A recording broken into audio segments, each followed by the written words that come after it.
Hi everyone. आज के video में ना बच्चों हम लोग इनकम फ्रॉम अदर सोर्सेज पे एक मास्टर क्वेश्चन करने जा रहे हैं। देखो, आपने अगर income from other sources already एक बार पढ़ लिया है तो यहाँ पे आके अगर आपने मेरे साथ ये सम कर लिया ना तो आपका एक ही सम के अंदर पूरा इनकम फ्रॉम अदर सोर्सेज के मैंने सभी एडजस्टमेंट्स इसके अंदर कवर करने की कोशिश की है। ठीक है, अब आपने कॉन्सेप्चुअली किसी भी प्रोफेसर से पढ़ा होगा लेकिन आप ये वाले वीडियो का फायदा उठा सकते हैं। ठीक है, चलो फिर लास्ट में ना मैंने ये पूरे वीडियो में जो इनकम फ्रॉम अदर सोर्सेज का सम्स का प्रेजेंटेशन होता है और उसमें बच्चे क्या क्या गलती करते हैं, क्योंकि मैं ना बच्चों का खुद पेपर चेक करता हूँ। ठीक है, I myself check all the papers, test series paper, तो मुझे पता है कि बच्चे लोग क्या गलती करते हैं। ठीक है, तो वो भी मैंने ना लास्ट के फ्यू मिनट्स में आपको बताया है यहाँ पे। चलो देखते हैं। सबसे पहले बच्चों, हमको ये तो पता ही है कि इनकम फ्रॉम अदर सोर्सेज में वो वाली इनकम आती है जो पहले 4 हेड्स में नहीं आती है। ठीक है बच्चों, चलो सबसे पहले सेविंग्स बैंक इंटरेस्ट। तो देखो बच्चों, सेविंग्स बैंक इंटरेस्ट जो होता है वो टैक्सेबल होता है। ठीक है, सेविंग्स बैंक इंटरेस्ट टैक्सेबल होता है। अभी हम लोग यहाँ पे है ना सिर्फ income from other sources discuss कर रहे हैं, लेकिन सिर्फ नॉलेज पॉइंट ऑफ व्यू से ना मैं आपको सेविंग्स बैंक इंटरेस्ट की अगर कोई दूसरी इफेक्ट आती रहेगी जो कोई दूसरे सब्जेक्ट्स में, सॉरी नॉट सब्जेक्ट्स बट दूसरे कोई टॉपिक्स में जाती रहेगी ना, मैं वो भी एक बार आपके साथ इधर डिस्कस कर लूँगा। ठीक है, अब बच्चों सेविंग्स बैंक इंटरेस्ट, अगर आप लेस देन 60 ईयर्स ओल्ड हो तो आपको पता है कि इसमें ना एक 80 TTA का डिडक्शन मिलता है। हालांकि हमको ये पता है कि चैप्टर 6 से रिडक्शन सिर्फ उन्हीं को मिलता है who have shifted out of 115 BSc. ठीक है, हाँ 115 बीएससी में भी 3 चैप्टर 6 से रिडक्शंस मिलते हैं, बट मोटा मोटा अगर हम बोले ना तो अगर आपने 115 बीएससी लिया है तो जनरली आपको मेजॉरिटी चैप्टर 6 से रिडक्शंस तो मिलते नहीं है। ठीक है, फिर बच्चों बैंक एफडीआर इंटरेस्ट। अब बच्चों एक बार ऐसा हुआ था ना कि एग्जाम में इंस्टीट्यूट ने एफडीआर बोला ना तो बच्चों को समझा नहीं कि ये फिक्स डिपॉजिट रिसीट होती है। नॉर्मली है ना इंस्टीट्यूट सब कुछ फुल फॉर्म में लिख देती है, फिक्स डिपॉजिट इंटरेस्ट ऐसा, लेकिन एक बार एफडीआर बोला था ना तो बच्चों को नहीं समझा था। तो कोई बात नहीं, अभी आप लोग समझ लो कि एफडीआर मतलब फिक्स डिपॉजिट रिसीट होती है। ठीक है, तो इसका भी ईफॉस में टैक्सेबल हो जाता है। फिर इंटरेस्ट ऑन पीपीएफ, देखो इंटरेस्ट ऑन पीपीएफ है ना ये एग्जेम्प्ट होता है। ठीक है, अब बच्चों इसमें क्या है पता है, हमेशा एग्जेम्पशन की जब बात आती है ना तो सेक्शन नंबर की भी बात आती है, लेकिन पता है आप लोग क्या करते हो, आप लोग है ना बच्चों रॉन्ग सेक्शन नंबर लिख के आते हो। देखो दो बहुत बड़ी गलती करते हो आप। एक तो है ना आप एग्जेम्पशन को है ना कभी कभी गलती से डिडक्शन लिख देते हो और वाइसे वर्सा डिडक्शन को एग्जेम्पशन लिख देते हो।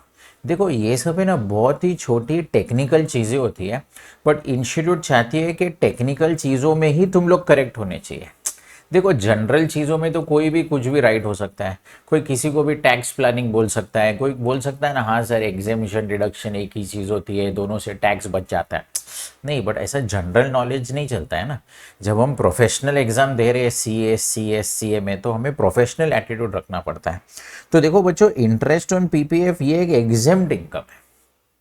ठीक है, सेक्शन नंबर आप रॉन्ग लिख दोगे है ना, अब ये जो सेक्शन नंबर है वो आप रॉन्ग लिख लोगे तो बच्चा आप लोग को है ना एक कसम खानी चाहिए कि मैं ना जिंदगी में कभी भी रॉन्ग सेक्शन नंबर नहीं लिखूंगा। ठीक है, ये जो पीपीएफ होता है उसका एक सेक्शन होता है 10-11, उसके अंदर वो एग्जेम्प्ट होता है, लेकिन बच्चों आपको कसम खानी चाहिए मैं एग्जाम में रॉन्ग नहीं लिखूंगा। कोई बोलेगा सर नहीं लिखेंगे तो चलेगा, चलता है, लेकिन रॉन्ग नहीं लिखना चाहिए। ठीक है, फिर बच्चों इंटरेस्ट ऑन एनएससी जो होती है वो टैक्सेबल होता है, लेकिन ये एक ऐसा इंटरेस्ट है जिसका 80C में भी डिडक्शन मिलता है। देखो मैं ना पूरा ईफॉस के पॉइंट ऑफ व्यू से डिस्कस कर रहा हूँ, लेकिन एग्जाम में तो क्या आता है ना ईफॉस के साथ दूसरी चीज़ें भी आ सकती है ना, इसलिए सेफर साइड पे आपको दूसरी चीज़ों का भी नॉलेज दे रहा हूँ। ठीक है, चलो फिर इंटरेस्ट ऑन डेटर्स। देखो बच्चों डेटर्स तो बिजनेस में होते हैं, जब क्रेडिट सेल्स होता है तभी, तो ये ना बच्चों ईफॉस का पार्ट नहीं है। इंस्टीट्यूट क्या करती है पता है, जानबूझ के ना थोड़ी बहुत चीज़ें आपको ऐसी देगी जो ईफॉस का पार्ट नहीं होगी। तो आपको है ना ये आइडेंटिफिकेशन, ये एनालिटिकल स्किल्स होने चाहिए कि कौन सी चीज़ ईफॉस की है और कौन सी दूसरे टॉपिक्स की। ठीक है, तो डेटर्स का इंटरेस्ट तो पीजीबीपी में चला जाएगा। फिर next, interest on delay in compensation in relation to compulsory acquisition of a capital asset by government. अब देखो बच्चों, कंपल्सरी एक्विजिशन तो कैपिटल गेन में जाता है, वो वाला आपको याद रहेगा ना, एनहांस कंपेंसेशन, फिर इनिशियल कंपेंसेशन। लेकिन पता है बच्चों, बच्चे है ना गलती इधर इंटरेस्ट में कर देते हैं।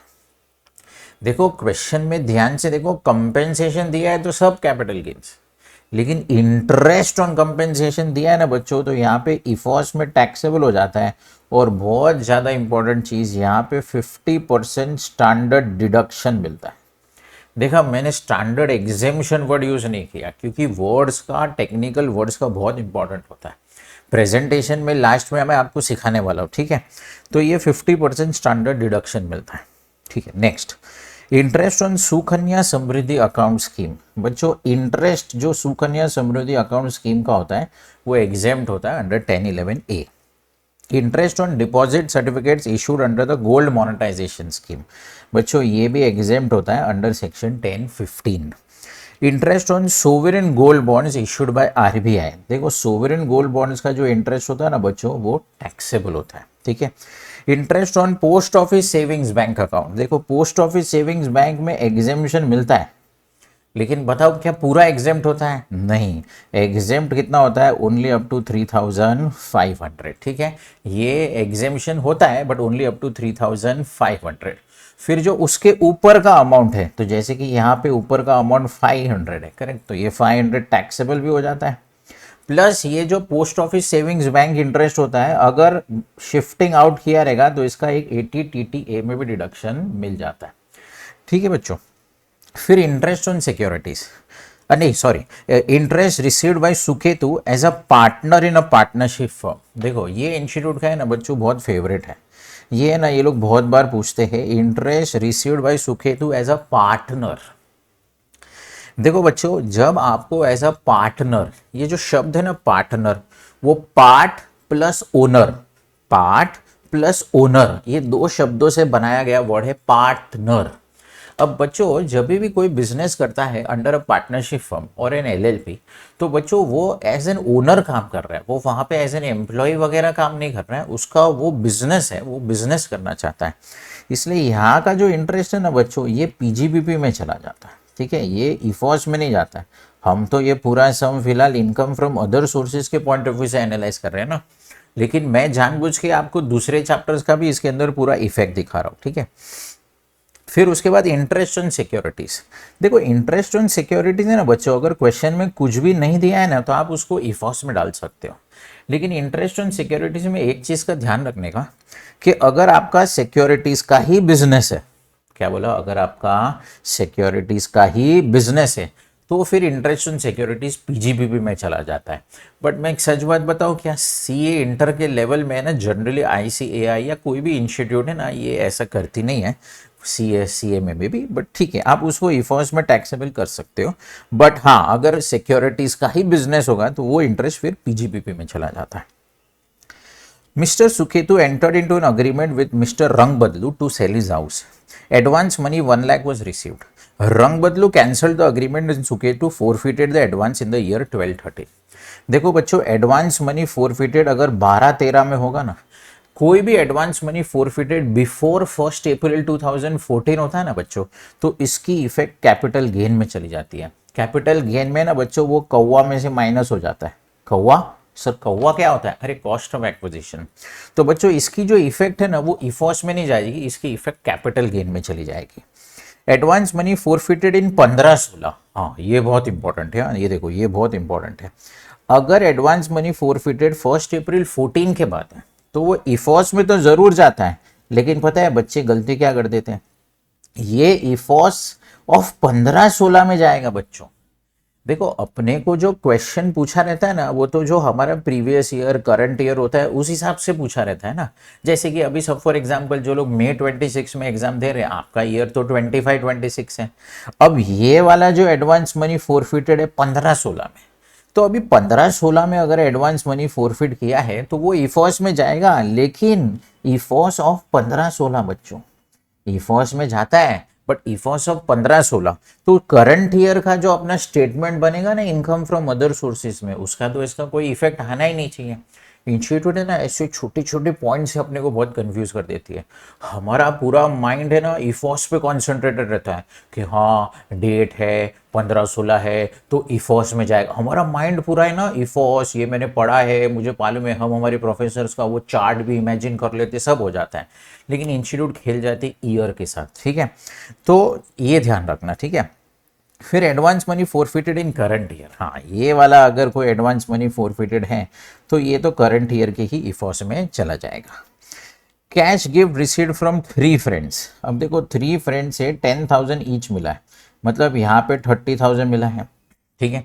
अब देखो यहाँ पे भी ना इंस्टीट्यूट क्या करती है पता है बच्चों, आपको है ना अगर एक बड़े से सम में गिफ्ट का कोई एडजस्टमेंट आया तो यहाँ पे कैश गिफ्ट, अभी हमारे प्रोफेसर ने हमको क्या सिखाया, गिफ्ट तो मोर देन 50,000 होगा तो ही टैक्सेबल होगा। लेकिन पता है बच्चों ये जो कैश गिफ्ट होता है ना मनी, उसको एग्रीगेट करके डिसाइड करना पड़ता है कि वो मोर देन 50 है कि नहीं। इंडिविजुअली खाली गिफ्ट नहीं देखने का, एग्रीगेट करने का। तो क्या है पता है, यहाँ पे कैश गिफ्ट आया बराबर है, लेकिन अभी तक हमने पूरा सम पढ़ा क्या अपन ने देखा कि आगे फिर से कोई गिफ्ट आने वाली है कि नहीं पढ़ा है ना अपन तक ने। तो फिर अपने को क्या करने का, फिलहाल है ना सिर्फ 30,000 रखने का, लेकिन हम लोग क्या करेंगे यहाँ पे ना फिलहाल सिर्फ एक डॉट करके रखेंगे कि भाई ऐसा कुछ कैश गिफ्ट जैसा पड़ा था। अब आगे देखेंगे अगर एग्रीगेट करने में कोई और आ गया तो ठीक है, लेकिन वो आगे की बात है, आगे देखते हैं, वीडियो को कंटिन्यू करते हैं। अच्छा अभी तक अगर आपको ये जो वीडियो का आइडिया है अगर आपको अच्छा लगा है तो प्लीज़ एक सब्सक्राइब का बटन दबा दो, लाइक कर दो, शेयर कर दो। आप लोग के लिए तो ये फ्री है लेकिन हम लोग को बहुत मोटिवेशन मिलता है, ठीक है। चलो बच्चों, gold purchase from a friend at a cost of 1,80,000, चलो गोल्ड पे कॉन्सेंट्रेट करेंगे। फ्रेंड मतलब रिलेटिव तो है नहीं। Purchase from a friend at a cost of 1,80,000, mister Suketu is having jewellery shop and the gold is purchase for the business. देखो बच्चों market value क्या है, 3 लाख है। फिर से हम मार्केट वैल्यू क्या है, 3 लाख है। मार्केट वैल्यू क्या है, 3 लाख है, लेकिन purchase eight a low price है। देखो ना 3 लाख का गोल्ड आपने सिर्फ 1,80,000 में परचेज कर दिया। लेकिन एक बात बताओ क्या, ये जो आप सब सोच रहे हो ना movable property, gold, jewellery purchase eight a low price, इसकी इफेक्ट कब आती है मालूम है, जब आपके लिए गोल्ड एक कैपिटल एसेट है। मैं एक बात बताओ बच्चों, इसका तो ज्वेलरी शॉप है ना, तो जिसका ज्वेलरी शॉप होता है ना, मेरे को बताओ उसके लिए तो गोल्ड स्टॉक इन ट्रेड हो गया ना, उसके लिए थोड़ी गोल्ड कैपिटल एसेट है, उसके लिए तो गोल्ड स्टॉक इन ट्रेड हो गया।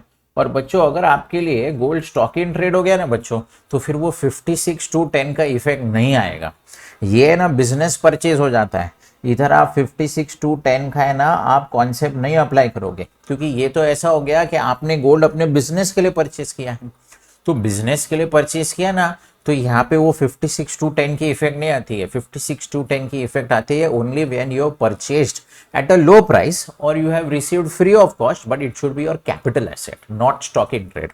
ये तो नॉर्मल बिजनेस एक्सपेंस हो गया, ठीक है, तो इसका इफॉस में कोई इफेक्ट नहीं आएगा, बिजनेस में ये नॉर्मल बिजनेस परचेज जैसा चला जाएगा।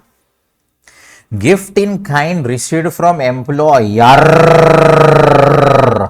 यहाँ पे देखो ना, यहाँ पे हाँ आप लोग इधर आप ही से बात कर रहे हो, इधर देखो ना, एम्प्लॉयर से जब गिफ्ट मिलता है ना बच्चों, एम्प्लॉयर से, तो ये तो इनकम फ्रॉम सैलरी में चला जाता है। बहुत से बच्चे लोग को है ना गिफ्ट वर्ड सुन के ऐसा लगता है सब कुछ अदर सोर्स, ऐसा नहीं है बच्चों। गिफ्ट की थोड़ी बातें सैलरी में भी है, थोड़ी बिजनेस में भी है।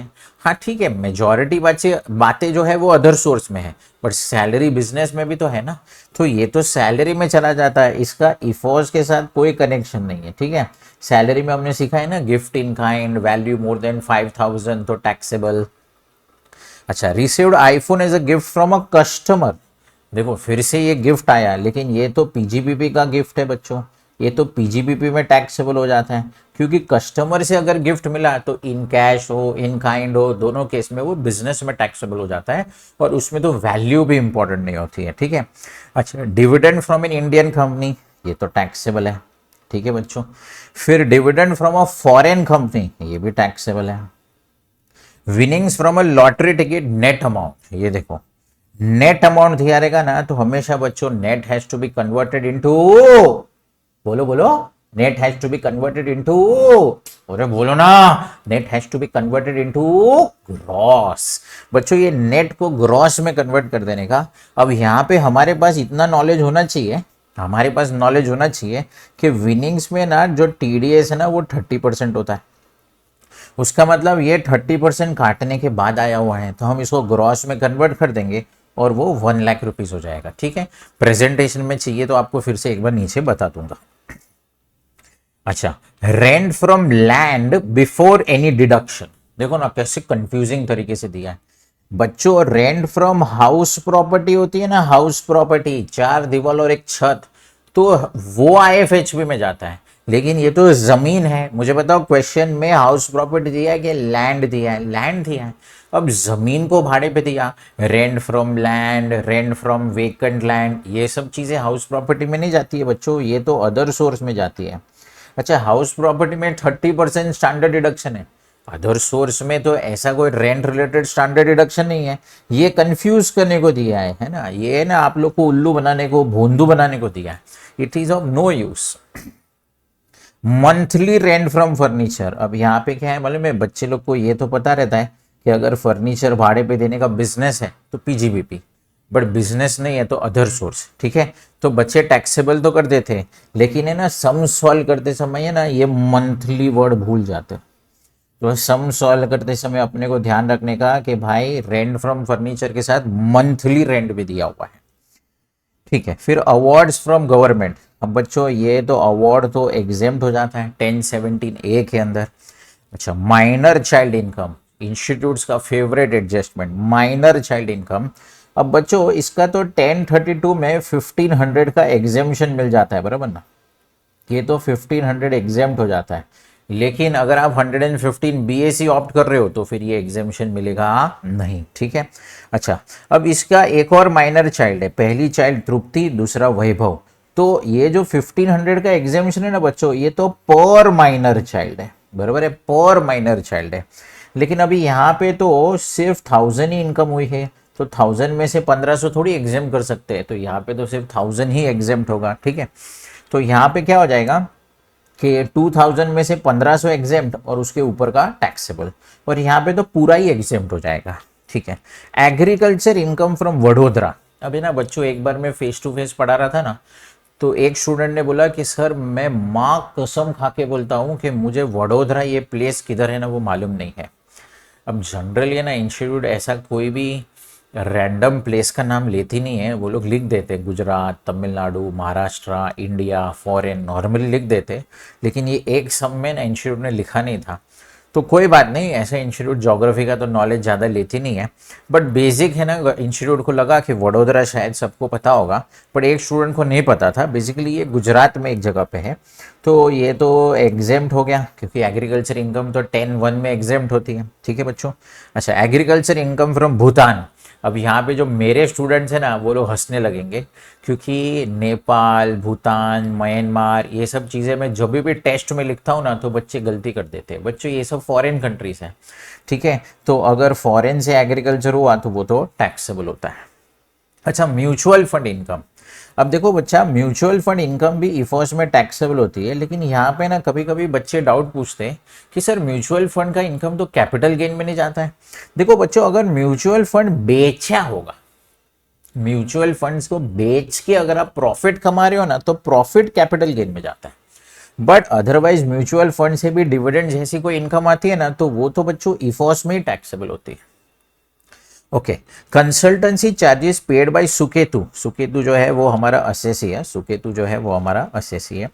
Consultancy charges paid by Suketu in relation to mutual fund income, देखो ना ये बहुत मस्त है, इसको इग्नोर करने का, क्योंकि बच्चों इधर देखो, इधर देखो, इधर देखो, इधर देखो, इधर देखो, इधर देखो, इधर देखो, इधर देखो, इधर देखो, एवरीबॉडी इधर देखो, देखो डिविडेंड और म्यूचुअल फंड इनकम, इसमें से सिर्फ एक ही खर्चा माइनस होता है, वो है इंटरेस्ट ऑन लोन। कभी कभी क्या होता है, हम लोन लेते हैं, फिर लोन के पैसों से म्यूचुअल फंड में इन्वेस्ट करते हैं या शेयर्स में इन्वेस्ट करते हैं, तो वहां से जो डिविडेंड की इनकम होती है उसके सामने सिर्फ एक ही खर्चा माइनस होता है, interest on loan. So actual interest और maximum 20%, whichever is lower. तो जानबूझ के यहाँ पे ना मैंने कंसल्टेंसी चार्जेस ऐसा दिया हुआ है, कंसल्टेंसी चार्जेस को इग्नोर करने का। देखो ना, bank charges in relation to dividend income, ये सब है ना सीए फाइनल में भी आईसीआई का फेवरेट है। मैं बच्चों को पढ़ाता हूँ ना सीए फाइनल में, तो उसमें भी है ना ये सब चीजें डालती है इंस्टीट्यूट, ठीक है। पेंशन फ्रॉम पास्ट एम्प्लॉयर, अरे ये वाला पेंशन ईफॉस में थोड़ी आता है, ये तो इनकम फ्रॉम सैलरीज में जाता है। कोई बोलता है सर लेकिन ये तो पास्ट एम्प्लॉयर है ना, अरे कोई भी होने दो, करंट एम्प्लॉयर पास्ट एम्प्लॉयर इससे फर्क नहीं पड़ता है। अगर पेंशन फ्रॉम एम्प्लॉयर है ना तो ये तो सैलरी में चला जाता है, इसका इफेक्ट ईफॉस में नहीं जाता है। तो सर फिर ईफॉस में कौन सा पेंशन जाता है? देखो, family pension received after the death of spouse. So जब फैमिली पेंशन वर्ड दिया रहेगा ना तो ये इफोर्स में जाता है, और ये इफोर्स में टैक्सेबल होता है, बट एक स्टैंडर्ड डिडक्शन भी होता है, 1/3 ऑफ द पेंशन और 15,000 which ever is lower. 115 BSc में जाओगे तो 1/3 और 25,000 विच एवर इज लोअर, ठीक है। सो ये स्टैंडर्ड डिडक्शन भी होता है। प्रेजेंटेशन के लिए थोड़ा सा 1-2-5 मिनट राह देखो। Amount received from keyman insurance policy, Suketu is a key man in one of the firm where he is working as a consultant. देखो ये इफोर्स में टैक्सेबल हो सकता है। देखो अब इसमें ना कैसा है पता है बच्चों, कि देखो कीमैन में ना, अगर कीमैन को पैसा मिल रहा है ना तो वो अदर सोर्स में भी जा सकता है और सैलरी में भी जा सकता है। देखो अगर जो खास आदमी है ना उसके लिए जो पॉलिसी ली है, एक्सप्लेनेशन तो आपको ऑलरेडी पता है, उसका कॉन्सेप्चुअल क्लैरिटी नहीं बता रहा हूँ मैं, डायरेक्ट उसका सम सॉल्विंग में एप्लीकेशन बता रहा हूँ। अगर खास आदमी एम्प्लॉई है ना बच्चों तो वो इनकम फ्रॉम सैलरी में जाता है, लेकिन वो एम्प्लॉय नहीं है, professional basis, freelancer, consultant, professional ऐसा कोई है ना, तो की मैन को जो इंश्योरेंस पॉलिसी से अमाउंट मिलता है, हम लोग कौन से अमाउंट की बात कर रहे हैं यहाँ पे? अमाउंट रिसीव्ड फ्रॉम की मैन इंश्योरेंस पॉलिसी। क्या बोला? अमाउंट रिसीव्ड फ्रॉम की man insurance policy. Amount received from की मैन इंश्योरेंस पॉलिसी। अगर आप एम्प्लॉई हो सैलरी, अगर आप फ्रीलांसर जैसा टाइप हो अदर सोर्सेस। लेकिन है ना बच्चों, अगर कंपनी ने अपने पास पैसा रखा हुआ है ना, बहुत बार ऐसा होता है कि कीमैन इंश्योरेंस पॉलिसी लेने वाली तो कंपनी होती है, कंपनी मतलब business owner, individual HUF firm कोई भी हो सकता है, बट बिजनेस ओनर।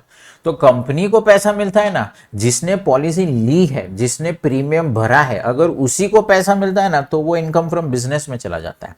बट अगर थोड़ा बहुत जो मेच्योरिटी अमाउंट है वो अगर पास ऑन कर दिया रहता है तो इनको या तो अदर सोर्स या तो इनकम फ्रॉम सैलरीज, ठीक है। चलिए फिर royalty received for writing a book on child psychology games. अब देखो बच्चों, ये जो चाइल्ड साइकोलॉजी से रॉयल्टी मिला है, आप उसको बिजनेस में भी डाल सकते हो। अगर किसी का काम ही है बुक लिखने का तो बिजनेस में जा सकता है, अदरवाइज वो इफॉस में भी डाल सकते हो। अच्छा, इसमें 80 GGB नहीं सॉरी 80 QQB जो क्वालिटी बुक्स का डिडक्शन है वो मिलता है, बट वहाँ पे आपकी बुक्स है ना आर्ट, लिटरेचर, साइंस वाली होनी चाहिए, ठीक है, 80 QQB के अंदर, ठीक है। यहाँ पे तो साइकोलॉजी गेम्स है तो ये तो सिर्फ ईफॉस में चला जाएगा। Part time private tuition fees, अगर आपने सिर्फ पार्ट टाइम लिया है तो आप उसको ईफॉस में डाल सकते हो। अमाउंट विड्रॉन फ्रॉम एटीएम, अब ये तो कोई इनकम होती नहीं है, ऐसी सब चीज़ें तो कंफ्यूज करने को देते हैं। हमारे ही एटीएम में से हमने ही अमाउंट विड्रॉ किया तो वो इनकम थोड़ी होता है। अच्छा, interest on employees contribution to UPF amount received on maturity, बच्चों ये इफॉस में टैक्सेबल हो जाता है। इतना ज़्यादा इंस्टीट्यूट पूछे नहीं है, बट मॉड्यूल में इससे रिलेटेड एक सम है। So basically unrecognised provident fund में क्या होता है, स्टार्टिंग में जब उसमें पैसे जाते हैं ना तभी तो कोई कुछ टैक्स वैक्स नहीं लगता है, लेकिन जब मेच्योरिटी पे पैसे मिलते हैं ना तब टैक्स लगता है। अब उसमें जो एम्प्लॉयर्स कॉन्ट्रीब्यूशन होता है वो salary, interest on employers contribution होता है वो भी सैलरी, लेकिन जो इंटरेस्ट ऑन एम्प्लॉईज कॉन्ट्रीब्यूशन होता है ना बच्चों, वो इनकम फ्रॉम अदर सोर्सेस में जाता है। TV received as a gift from office friends, देखो बच्चों ऑफिस फ्रेंड्स, ठीक है, तो फ्रेंड तो रिलेटिव की डेफिनेशन में नहीं आते, लेकिन यहाँ पे ना बच्चों टीवी जो है ना, टीवी वो मूवेबल प्रॉपर्टी की डेफिनेशन में नहीं है 56(2)(10) में, इसलिए इसका कोई भी इफेक्ट आएगा नहीं। इसको इनकम फ्रॉम अदर सोर्स में डालने का जरूरत नहीं है, आपको इसको टोटली इग्नोर करना है। देन बच्चों salary received as a member of parliament होगा, तो भले यहाँ पे वर्ड सैलरी लिखा है लेकिन इनकी जो इनकम होती है वो इनकम फ्रॉम अदर सोर्स में जाती है, क्योंकि वो लोग एम्प्लॉयर एम्प्लॉय रिलेशनशिप में होते नहीं है। Expense on purchase of lottery ticket, देखो ये बहुत मजेदार चीज है बच्चों, आपने देखा रहेगा तो मैंने ना आपके साथ यहाँ पे ना लॉटरी टिकट का डिस्कशन किया पॉइंट नंबर 22 में, ठीक है, लॉटरी टिकट का डिस्कशन किया पॉइंट नंबर 22 में। अब बच्चों आईसीआई का ये ना एक फेवरेट ट्रिक है किसी भी इंस्टीट्यूट का एक फेवरेट ट्रिक है, ये लोग है ना एक जगह पे इनकम की इंफॉर्मेशन देते, बट एक्सपेंस की इंफॉर्मेशन है ना उसके साथ में नहीं देंगे, आड़ी टेढ़ी जगह पे किधर और देंगे। अब यहाँ पे ना बच्चे प्रेजेंटेशन में बहुत कंफ्यूज हो जाते हैं। हम क्या करते हैं पता है, हम विनिंग्स देखा तो हमको लगा हाँ ठीक है इन्फॉर्मेशन खत्म हो गया, हालांकि एक्सपेंस का इन्फॉर्मेशन फिर से नीचे आया। ठीक है, ये केस में कोई फर्क नहीं पड़ेगा क्योंकि एक्सपेंस ऑन विनिंग्स तो ऐसे भी इग्नोर होता है, बट बाकी किसी केस में ना हम कंफ्यूज हो सकते हैं। ठीक है, तो ये एक ध्यान रखने का।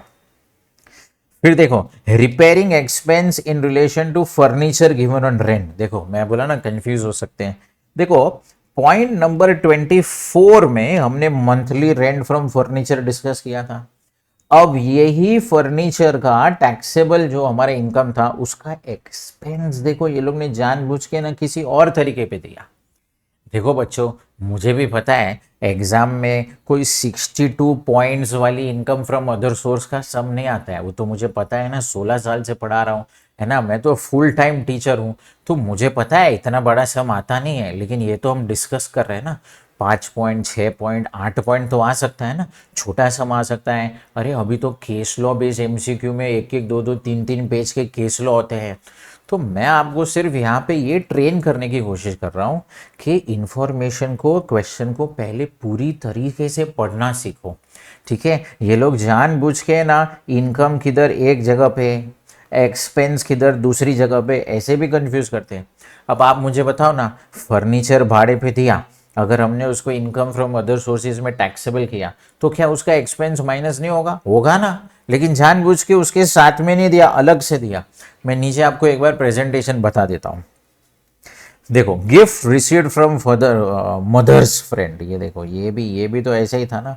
इसके पहले एक जगह पे मैंने किधर डॉट करके रखा था। देखो मनी अगर आपको ऐसा गिफ्ट मिला है ना तो एग्रीगेट करना होता है। अब यहाँ पे तो सिर्फ 30,000 था, तो हमारे अंदर का जो एक स्टूडेंट है ना वो क्या बोलता है, less than 50, wow yes exam, लेकिन एग्रीगेट करवाना चाहिए, सब मिलाने का है। अब यहाँ पे 30,000 हो गया, तू क्या बोलेगा, अरे नॉट टैक्सेबल, यस यस, इधर देख, इधर देख, इधर और 23 ऐड हो गया, तो 30, 23, 53 हो गया, तो मोर देन 50 हो गया, तो ये तो टैक्सेबल हो गया। यही ट्रिक होता है बच्चों। ये लोग है ना सिर्फ आपसे ना टैक्सेबल एग्जाम सिर्फ इतना नॉलेज नहीं एक्सपेक्ट कर रहे हैं, प्रेजेंस ऑफ माइंड है क्या, पूरा क्वेश्चन अच्छी तरह से पढ़ रहे हैं क्या, स्पीड है क्या, 3 घंटे में फटाफट अलग अलग चीज़ें एनालिसिस कर पा रहे हैं क्या, हिडन इन्फॉर्मेशन है तो क्या कर रहे हैं, लैक ऑफ इन्फॉर्मेशन है तो क्या कर रहे हैं, एक्सेस इन्फॉर्मेशन है तो क्या कर रहे हैं। मतलब इंस्टीट्यूट अपने को एकदम टकाटक स्ट्रॉन्ग इंसान बनाना चाहती है, इसलिए बहुत अलग अलग तरीके से ना अपने को गुमराह करने की कोशिश करते हैं। लेकिन हमारा मन विचलित नहीं होना चाहिए, अपने को कॉन्सेंट्रेट करने का, अपने को देखने का, इसका ये इफेक्ट, इसका ये इफेक्ट, इसका ये इफेक्ट। बाद में नीचे प्रेजेंटेशन भी दिखा देता हूँ। ठीक है बच्चों, FD interest from a bank account in the name of Tripti. अब देखो बच्चों, तृप्ति जो है ना यहाँ पे नहीं लिखा है, लेकिन ऊपर लिखा था कि वो माइनर चाइल्ड है। अब तृप्ति के लिए हमने क्या किया, ऑलरेडी एक बार 1500 एग्जेम्प्ट कर दिया है। अब जानबूझ के ना माइनर चाइल्ड की इनकम थोड़ी ऊपर लिखी है और माइनर चाइल्ड की इनकम थोड़ी नीचे लिखी है। तो बच्चों अब फिर से 1500 एग्जाम करूँ क्या, फिर से 1500 एग्जाम करूँ क्या? ऐसा नहीं होता है। माइनर चाइल्ड की जितनी भी इनकम होती है ना, पर चाइल्ड एक बार अक्खे में से एक बार 1500 माइनस होता है, बस घड़ी घड़ी थोड़ी माइनस करने का रहता है। Daily allowance received as an MP ये एग्जेम्प्ट होता है, लेकिन अगर आप 115 बीएससी में चला जाओगे तो ये एग्जेम्पशन नहीं मिलेगा।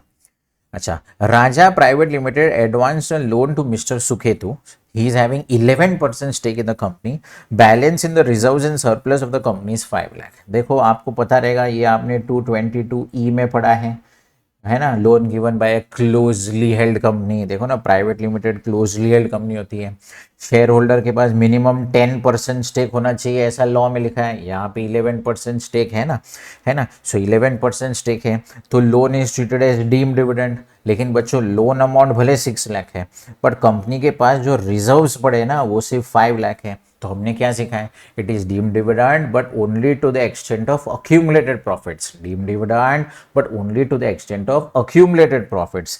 तो ये वाला जो है ना, वो ये डीम्ड डिविडेंड में टैक्सेबल तो हो जाएगा, बट पूरा 5 लाख नहीं टैक्सेबल, सॉरी पूरा 6 लाख नहीं टैक्सेबल होगा, only 5 lakh rupees would be taxable.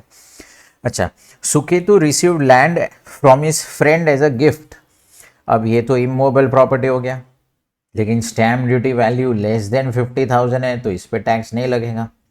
ठीक है, Suketu received a house property, फिर से immovable property from his friend as a gift, लेकिन इस पे भी टैक्स नहीं लगेगा। एक बात बताओ क्या बच्चों, इमूवेबल प्रॉपर्टी में ना हम लोग एग्रीगेट नहीं करते हैं।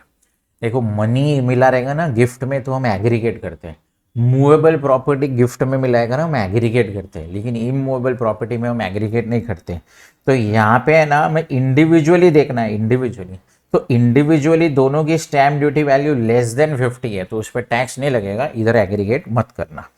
Received honorarium as a guest speaker, ये जो टोटल इनकम का सम आता है ना उसमें ये बहुत बार आता है, तो ये टैक्सेबल होता है। अच्छा, Suketu purchased a plot of land from his sisters friend at a cost of 40 lakhs। देखो इमूवेबल प्रॉपर्टी फिर से आ गया, परचेज कर दिया, ठीक है। अच्छा, मार्केट वैल्यू या स्टैम्प ड्यूटी वैल्यू 45 लाख है, लेकिन आपने देखो 40 लाख में परचेज किया, मतलब ये लो प्राइस में परचेज किया है। अब इसमें ना बच्चों फिर से 56:10 का इफेक्ट आता है। सभी प्रोफेसर्स का प्रेजेंटेशन थोड़ा थोड़ा अलग हो सकता है। मैं क्या कर रहा था पता है, बच्चों को पहले ये बोलता हूँ आप एक्चुअल में डिफरेंस कितना है वो फाइंड करो। तो देखो डिफरेंस है ना, डिफरेंस जो market value stamp duty value है ना वो 45 lakhs है, लेकिन ये खरीदा 40 में है। मतलब बच्चों जो डिफरेंस है ना, डिफरेंस वो एक्चुअली में 5 lakhs है, ठीक है। अच्छा, अब इसमें क्या होता है ना, 10% तक गवर्नमेंट डिफरेंस टॉलरेट कर लेती है। अब 10% ऑफ 40 lakhs कितना होता है, 4 लाख होता है। तो मैं मेरे बच्चों को बोलता हूँ आप क्या करो पता है, टॉलरेबल डिफरेंस फाइंड करो। तो टॉलरेबल डिफरेंस यहाँ पे बच्चों 10% of the purchase price which is 4 lakh और 50,000 विच एवर इज हायर। तो बच्चों यहाँ पे ना 4 लाख तक तो टॉलरेट हो जाएगा, लेकिन देखो हमारा जो एक्चुअल डिफरेंस है ना वो टॉलरेबल डिफरेंस से ज़्यादा है, तो पूरा का पूरा जो डिफरेंस है 5 लाख रुपया टैक्सेबल हो जाएगा। बच्चों यहाँ पे टैक्सेबल अमाउंट 5 लाख होगा, जो डिफरेंस का अमाउंट होता है वो टैक्सेबल होता है, ठीक है। बच्चे इसमें गलती से ना पूरा 45 लाख टैक्सेबल कर देते हैं, नहीं, जो डिफरेंस अमाउंट होगा ना बच्चों वो टैक्सेबल होएगा। Amount received from life insurance policy on death of spouse, देखो डेथ पे मिला तो डेथ के टाइम पे हमेशा वो एग्जेम्प्ट होता है under section 1010D। Amount received on maturity, देखो यहाँ पे डेथ पे पैसा नहीं मिला है, maturity of life insurance policy, annual premium was 50,000 and sum assured was 5 lakh. अब देखो बच्चों जो एनुअल प्रीमियम होता है ना उसका इफेक्ट तो 80C में चला जाता है, बराबर है। अब मैं तो यहाँ पे 80C डिस्कस नहीं कर रहा हूँ, मैं तो इफोस डिस्कस कर रहा हूँ। लेकिन क्या है ना बच्चों, आपने जितना एनुअल प्रीमियम पे किया है ना उसका एक परसेंटेज निकालना पड़ता है, और परसेंटेज के बाद डिसाइड होता है कि ये अमाउंट टैक्सेबल होगा कि एग्जेम्प्ट होगा, ठीक है। अब यहाँ पे अगर आप देखोगे ना तो प्रीमियम है ना वो 10% ऑफ सम अश्योर्ड है। देखो प्रीमियम जो है ना वो एनुअल प्रीमियम 50,000 है, एनुअल देखने का एनुअल प्रीमियम, एनुअल जो आप हर साल भरते हो वो, तो एनुअल प्रीमियम तो 50,000 है, सम अश्योर्ड 5 लाख है। उसका मतलब मेरा जो एनुअल प्रीमियम है ना वो सम अश्योर्ड के 10% तक है। अब बच्चों रूल ऐसा होता है कि अगर आपका एनुअल प्रीमियम 10% तक की लिमिट में है, अब ये परसेंटेज भले हमने 80C में सीखा है, लेकिन ये हमें काम में आता है हमारी मेच्योरिटी टैक्सेबल होगी कि नहीं होगी ना वो डिसाइड करने के लिए, ठीक है। तो यहाँ पे ना बच्चों ये एग्जेम्प्ट हो जाएगा क्योंकि आपका जो एनुअल प्रीमियम है वो 10% और लेस की लिमिट के हिसाब से है। लेकिन देखो इधर आओ, हाँ हाँ आप ही से बात कर रहा हूँ, इधर आओ। लेकिन बच्चों अगर मेरे नेक्स्ट एडजस्टमेंट को देखोगे ना तो इसमें ना बच्चों 10% से ज़्यादा है। तो अगर आप देखोगे ना तो 5 लाख का 10% तो सिर्फ 50,000 होता है, लेकिन मेरा एनुअल प्रीमियम ज़्यादा है। अगर मेरा एनुअल प्रीमियम मोर देन 10% चला जाता है ना तो इसका मेरा मेच्योरिटी अमाउंट टैक्सेबल हो जाएगा। डोंट वरी, अगर आपको सिर्फ इसने इतने एक्सप्लेनेशन से नहीं समझा है ना बच्चों, तो मैं ऐसा प्लान कर रहा हूँ कि इंश्योरेंस पे एक अलग से वीडियो बनाने ही वाला हूँ। लेकिन ये तो जिसने ऑलरेडी कॉन्सेप्चुअली पढ़ लिया है ना उसके लिए फास्ट रिविजन हो जाता है। Fees received as a director for attending board meetings, बच्चों ये इफॉस में टैक्सेबल होता है। इनकम टैक्स रिफंड आईसीए की फेवरेट हुआ करती थी एक ज़माने में, अभी भी फेवरेट है, पूछ सकते हैं बच्चों। इनकम टैक्स रिफंड ये कोई इनकम है ही नहीं, हमारा ही पैसा हमको फिर से मिल जाता है। लेकिन interest on income tax refund बोला ना बच्चों, ये इनकम फ्रॉम अदर सोर्स में टैक्सेबल होता है। ये दोनों फेवरेट है इंस्टीट्यूट्स की। Rent from subletting of house property हुआ तो ये फिर से इफॉस में टैक्सेबल हो जाता है। हाउस प्रॉपर्टी भाड़े पे दिया तो आईएफएचपी, लेकिन सबलेटिंग बोला तो इफॉस। Amount received as a share holder on account of buyback of shares by a domestic company, बच्चों ये 222F डीम डिविडेंड में ये आजकल थोड़ा हॉट टॉपिक है, ये पूछ सकते हैं। प्लस फ्यूचर में अभी जो लेटेस्ट बजट आया वो मई 26 को तो एप्लीकेबल नहीं है, लेकिन जो लेटेस्ट बजट आया ना वो मई 27 से एप्लीकेबल है ना, उसमें इसमें थोड़ी अमेंडमेंट्स भी आ गई हैं। तो मई 26 सितंबर 26 तक तो कोई टेंशन नहीं है, जनवरी 27 तक भी, बट ठीक है ये इफर्स में टैक्सेबल है डीम डिविडेंड के अंदर, ठीक है। Rent from plant and machinery, अब यहाँ पे कोई पर मंथ वाला तो कुछ है नहीं, तो ये तो टैक्सेबल हो जाएगा। अगेन अगर आपका प्लांट एंड मशीनरी भाड़े पे देने का ही बिजनेस है तो ये पीजीबीपी में भी जा सकता है।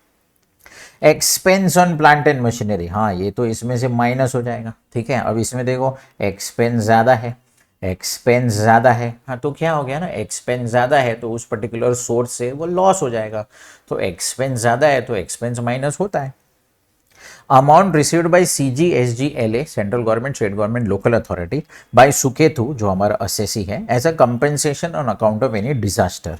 तो बच्चों अगर डिजास्टर से रिलेटेड आपको कोई ऐसा कंपेंसेशन मिला है तो वो एग्जेम्प्ट होता है। अब देखो बच्चों एक बार फटाफट प्रेजेंटेशन भी बता देता हूँ, ठीक है। देखो अगर कोई इनकम टैक्सेबल होती है ना तो बच्चों ऐसा डायरेक्ट आउटर कॉलम में चला जाता है। अच्छा इंटरेस्ट ऑन पीपीएफ जैसा कोई चीज़ एग्जेम्प्ट है तो ठीक है, आप ऐसा ब्रैकेट में एग्जेम्प्ट लिख सकते हो।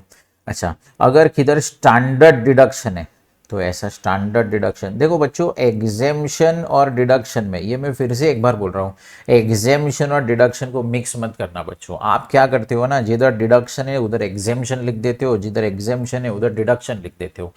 एज अ प्रोफेशनल बहुत ही इसका खराब इम्पैक्ट गिरता है, ठीक है बच्चों। फिर सुकन्या समृद्धि, ठीक है ये तो एग्जेम्प्ट है, फिर ये एग्जेम्प्ट में तो डायरेक्टली अपने को डैश ही लिखना होता है। अच्छा यहाँ पे ये इनकम एग्जेम्प्ट है तो आप इसको ऐसे प्रेजेंट कर सकते हो। अच्छा फिर ये टैक्सेबल अमाउंट तो डायरेक्ट आउटर कॉलम में चला जाएगा। अच्छा एक स्पेशल डिस्कशन में इधर गिफ्ट से रिलेटेड करना चाहता हूँ। देखो बच्चों क्या है ना, अगर आपने देखा रहेगा ना तो ये लोग मनी जो मिला है ना कैश गिफ्ट अलग अलग जगह पे लिखा था, तो अपन क्या कर सकते हैं सब मनी को एक साथ लिख देने का, जितना भी मनी रिलेटेड एडजस्टमेंट है ना देखो उसको एक साथ लिख देने का। 3 फ्रेंड से मिला, मदर्स फ्रेंड से मिला, सब एक साथ लिख देने का, फिर उसको एग्रीगेट करने का। एग्रीगेट मोर देन 50,000 है तो फुल्ली टैक्सेबल, ऐसा आप प्रेजेंटेशन कर सकते हो। जनरली गिफ्ट में ना बच्चे कंफ्यूज रहते हैं प्रेजेंटेशन में, तो क्या करो जिसमें भी एग्रीगेट करना है ना सबको एक साथ लिख दो, फिर एक साथ लिख के उसका टोटल करो, फिर टोटल देखो मोर देन 50 है कि नहीं, अगर है तो फुल्ली टैक्सेबल। अच्छा फिर उसके बाद बहुत सारी चीज़ें तो बिजनेस की है, सैलरी की है, पीजीबीपी की है, तो ब्रैकेट में सिर्फ इतना लिख सकते हो इनकम फ्रॉम सैलरी पीजीबीपी, ठीक है। फिर उसके बाद विनिंग्स, तो यहाँ पे देखो gross is equal to net plus TDS, तो हमको ग्रॉस को 100 एज्यूम करना है। टीडीएस का परसेंटेज यहाँ पे बच्चों हर टाइम एग्जाम में दिया नहीं रहता है, कभी कभी आप लकी रहेंगे तो आपको दे भी देंगे, बट ये अपने को पता होना चाहिए कि विनिंग्स जो है ना उसमें टीडीएस 30% होता है, ठीक है। तो बच्चों अगर क्वेश्चन में 70,000 जो नेट दिया था तो नेट को ग्रॉस में कन्वर्ट करना है तो यहाँ से 1 लाख आ जाएगा। ओके फिर ये मंथली रेंट फ्रॉम फर्नीचर, इसमें आप ये मंथली वर्ड बहुत बार भूल जाते हो, ठीक है।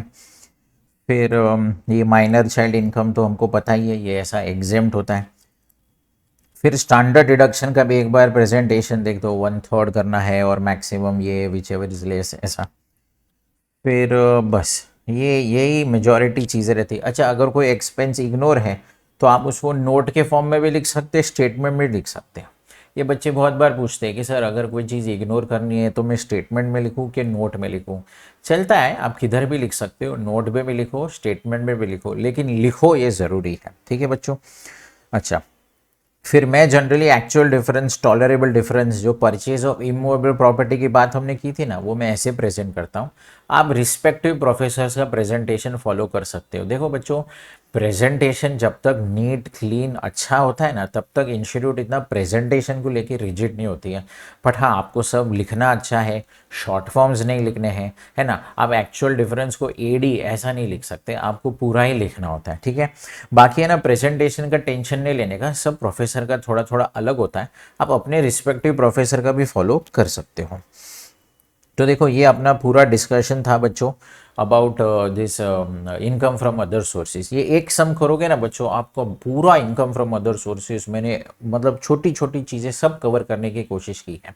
अभी क्या है पता है बच्चों, मेरा ऐसा प्लान है कि एक इंश्योरेंस पे थोड़ा अलग से एक चार्ट बनाऊंगा, चार्ट बोलो या सम्स डिस्कशन, जो भी हमें अच्छा लगे। आप कमेंट बॉक्स में डाल दो आपको क्या चाहिए। और दूसरा एक गिफ्ट रिलेटेड भी करने की कोशिश कर रहा हूँ, ठीक है बच्चों। नो इफ नो बाट, ओनली बाट। ऑल द बेस्ट बच्चों।